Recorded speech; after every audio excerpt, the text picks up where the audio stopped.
Welcome back to Jersey Matters. I'm Larry Menti. If you work as a waitress or in many other jobs, you don't get sick leave. If you stay home, you're out of luck. That is about to change in New Jersey with new legislation. In a moment, we'll go back into studio to talk to someone who has been fighting for this for a long, long time.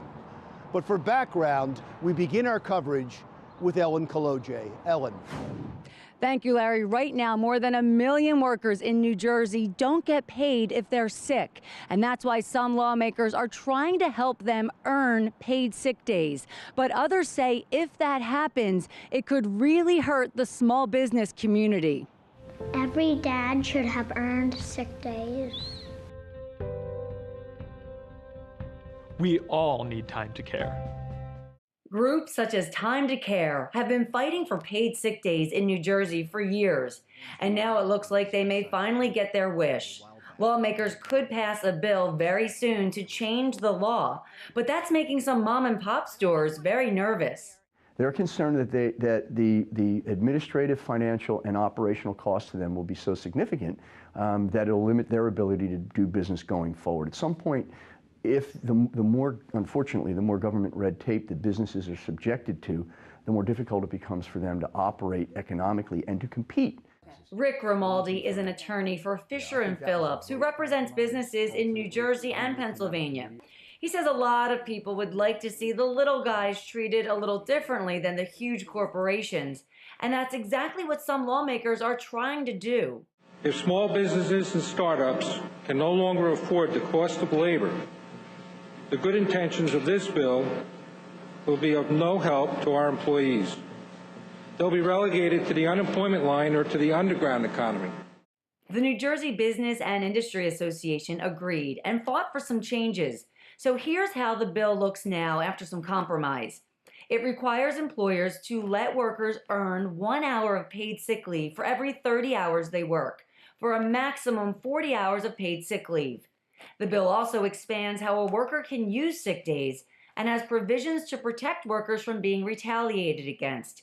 The bill also requires employers to pay workers for their unused sick days or let them carry them over to the next year. Grimaldi says most of the business owners he represents know some form of paid sick time is a positive thing for everyone. But he believes there should be more exemptions for the little guy trying to compete with the big guns. Or some of the workers the bill is trying to help could be out of a job. I think it's very important societally. But again, you can't always ignore the balance. And I think sometimes we tend to swing a little too far the other way. It remains to be seen if that's going to be the case here. So by all accounts, it looks like this bill will become the law in New Jersey. And if Governor Murphy signs it, it will take effect in 3 months. Reporting for Jersey Matters, I'm Ellen Kolodziej.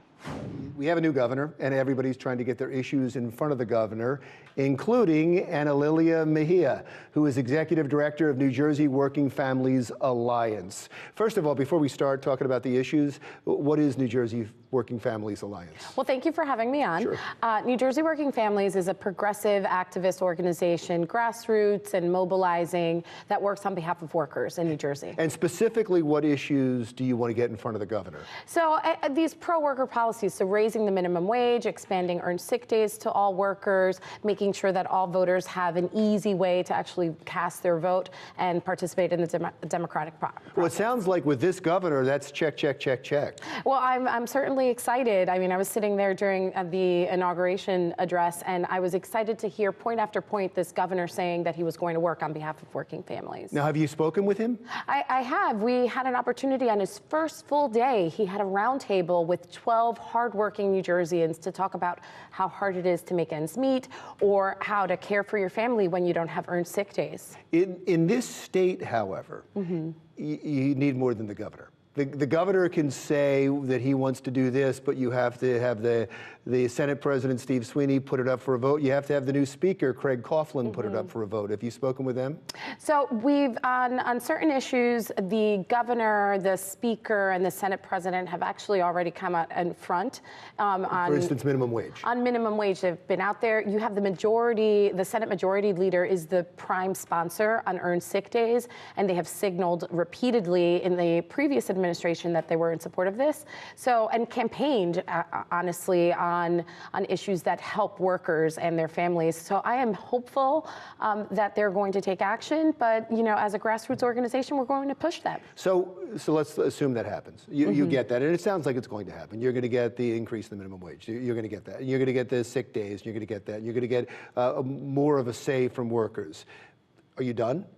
Well, we will not rest on our laurels, as they say. The bottom line is that in the last 8 years, working families have actually slipped behind. And when you look at numbers across the nation, we have grown in terms of children living in poverty. Behind how? Well, we have more children living in poverty in the state of New Jersey. New Jersey now is ranked 12th in terms of income inequality. We have more foreclosures in our state than in other states. We have municipalities that have higher levels of lead in their water than Flint, Michigan. There's a lot of problems in New Jersey. I think we need to handle. define working families. Yes. Because there's a lot of families that Yes, work, but that's not what you're talking about. So what we're talking about are the working poor, the middle class, the regular New Jerseyans who are trying to make ends meet and are finding themselves maybe with one job isn't enough, where, you know, a two-parent home, maybe they need 3 jobs to keep everything together. The reality is that this is a high-cost state, and workers and their families need higher pay and more benefits in order to make ends meet. So how do you define the people you advocate for? Is it a certain income level? Honestly, it's general New Jerseyans, because even if you're a some high working families that don't need your help. I mean, there's some working families that make I would argue 6 everyone. figures. But think about this: if you're a 6-figure earner and you happen to go to the deli, you are actually impacted by the fact that that person serving your food doesn't have earned sick days, because that individual maybe had to come into work with the flu, and now you're getting, you know, a flu with a side of French fries. So even if you're a high earner in New Jersey, you are impacted by the reality of low-wage workers in this state. And there seems to be a problem, especially, it's interesting you brought up the food service industry, especially with waiters and waitresses and them allowing to get sick days, and if they miss a day, they don't get paid. Is that specifically being addressed in this sick day legislation that you want? Yes, so there are 13 municipalities in New Jersey that already mandate earned sick days for workers. 12 of them ensure that everyone is covered, which is that is what provides the public health benefit. But it's municipalities, but it's not a statewide legislation. No, so we have mayors and activists and organizers trying to push those policies across the state. All we need is there's a bill that was put forward by Senate Majority Leader Loretta Weinberg and Pam Lampett in the Assembly. This bill has gotten a lot of support from activist communities, workers, et cetera. That's the piece that we're trying to get enacted across the state to cover every single worker. And we're fine when it comes to maternity leave. We're fine in the state right now when it comes to the... I am a working mother. I have 2 children. I have to tell you that the current family leave insurance actually falls, it's cumbersome. It's not enough days. The way in which you have to file the paperwork is kind of difficult. A lot of working mothers end up leaving time on the table, or even working fathers. People who try to care for a sick loved one find it cumbersome. And so there is also a push to expand and to create ease in the FLI. Thanks for correcting me when I said maternity. You said family. That was a generational bias, not any sexism. Oh, but thank you so much. I appreciate you coming in, and good luck, and please come back, especially when this legislation starts to make it through. Analilia Meja, see that twice in a row, Executive Director of New Jersey Working Families Alliance, when we come back. Coming up next, why did they make the high school equivalency test more difficult to pass in New Jersey? We'll explain when Jersey Matters continues.